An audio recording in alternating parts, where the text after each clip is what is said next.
High বন্ধুরা, তোমরা সবাই কেমন আছো? আশা করি তোমরা সবাই খুব খুব ভালো আছো। আর আমিও খুব ভালো আছি, বিন্দাস আছি। আমি মলিস ডেলি অ্যাক্টিভিটি থেকে মলি বলছি। তো এখন থেকেই আমি আমার ব্লগটা শুরু করছি। তবে এই ব্লগটা কিন্তু আমি সেই দোকানের মাল কিনতে গিয়েছিলাম না, সেই তখনের ব্লগটা বলেছিলাম না যে এটা ভালো করে এডিট করতে হবে, ভয়েস ওভার দিতে হবে, ওই জন্য কদিন পর ছাড়বো।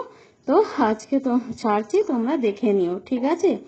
তো যতটা পেরেছি আমি শেয়ার করেছি। তো ট্রেনে করে যাব বলে আমরা প্ল্যাটফর্মে দাঁড়িয়ে আছি। আর এখানে ট্রেনের আর কি প্রচুর সমস্যা হচ্ছে, মানে এত ট্রেনের আর কি গন্ডগোল হচ্ছে যে বলে মানে বোঝানোর ভাষা নেই। তো অনেকক্ষণ ধরে বসে আছিলাম, তারপরে ট্রেন এসছে। তো আমি যথারীতি লেডিসে উঠে পড়েছি, কারণ এত সকালবেলা ভিড় হয় আর কি যে ধারণা করা যায় না। তো আর কর্তা মশাই যেমন নর্মাল জেনারেলে উঠেছে। হ্যাঁ, তো এইভাবে যাচ্ছি, যেতে যেতে তোমাদের সঙ্গে যতটুকুন পেরেছি আমি দেখিয়েছি, ঠিক আছে? তো বেশি কিছু শ্যুট করতে পারি না, কারণ মানে এত হাসিও পায়, লজ্জা পায় বাইরে বেরোলে আর কি। বললাম না, আমি ঠিকভাবে করতে পারি না। তো হাওড়ায় যথারীতি এবার পৌঁছে গেছি। হাওড়া দেখে না, খানিকটা হাওড়া স্টেশনও তোমাদের সামনে তুলে ধরেছি। প্রথমে হাওড়া পৌঁছাতে হয়, ওখান থেকে আবার হেঁটে যেতে হয়। তো দেখে নাও, আমি গঙ্গার ধার ধরে কেমন ব্রিজের মানে পাশ দিয়ে হেঁটে হেঁটে যাচ্ছি। আগে ব্রিজের ওপর গেছি, ব্রিজের ওপর দিয়ে এবার গঙ্গার ধার ধরে যাচ্ছি। অনেকখানি হেঁটে যেতে হয় হাওড়া থেকে, আর কি অনেকখানি হেঁটে যেতে হয়, ঠিক আছে? তো খুব কষ্ট হয়, এত গরম হচ্ছিল আর কি যে বলে বোঝানোর ভাষা নেই। প্রচুর কষ্ট হয় গো মাল নিয়ে আসতে। হ্যাঁ, তো দেখো, আর তোমাদের খানিকটা আমি নাই মানে গঙ্গা, খানিকটা ফুলঘাট, এরকম করে করে সব কিছু দেখাচ্ছি যতটা পারছি। এবার এত রোদ উঠেছে আর কি, কি বলবো আর। তো এইভাবেই দেখাচ্ছি। দেখো, এবার এগুলো হচ্ছে ফুলঘাট।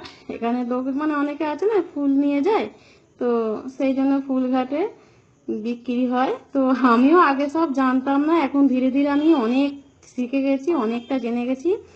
আর আমি একা যেতে কত ভয় পেতাম, আর এখন ভালোই একা একা চলে যাচ্ছি। তো প্রায় চলে এসেছি সামনে, আর খানিকটা গেলেই এবার আমাদের কেনাকাটা মার্কেট মানে শুরু হয়ে যাবে আর কি। তো প্রচুর আইটেম, প্রচুর আইটেম, আমি অনেক দোকান ঘুরেছি, প্রচুর মাল, কিন্তু তোমাদের সামনে বললাম না বেশি তুলে ধরতে পারে না। দেখো, যতটা পেরেছি তুলে ধরেছি। তো প্রথমের দিকে তুলে ধরেছি এই সাজের জিনিসগুলো, তারপর আর বেশি কিছু পারি না, কারণ এত কষ্ট হচ্ছে। দেখেছো কত রকমের জিনিস, মানে ওইখানে গেলে আর কি চোখ মন দুটোই ভরে যাবে। তো আমাদের গিয়ে গিয়ে এখন অভ্যাস হয়ে গেছে। তো এখন যথারীতি আমি খেলার দোকানে চলে এসেছি। তার আগে খেলনার দোকানের আগে আগে খুব খিদেও পেয়েছিল, ওই জন্য আমরা কি করি, ডিম টোস্ট খাই। ওখানে না আমার ভাত ফাত কিছু ভালো লাগে না, তো আমি একটু ডিম টোস্ট খেয়ে নিই, ঠিক আছে? তো আমি আর কত মশাই দুজনেই আর ওইখানেই আমরা খাই। সারা জীবন আমাদের অভ্যাস হয়ে গেছে ওখানে খেয়ে খেয়ে, তো ওখানেই খাই। খাওয়া দাওয়া হয়ে যাওয়ার পরও আরো মাল, মানে ব্যাগ বইতে বইতে আর কি মাথা খারাপ হয়ে যাচ্ছিল।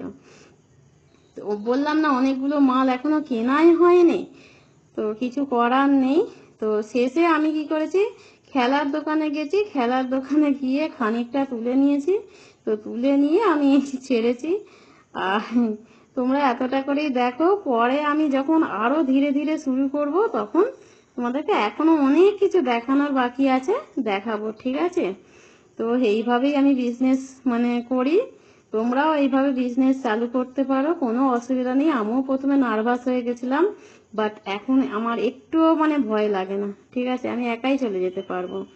তো এই হচ্ছে আমার মার্কেটিং।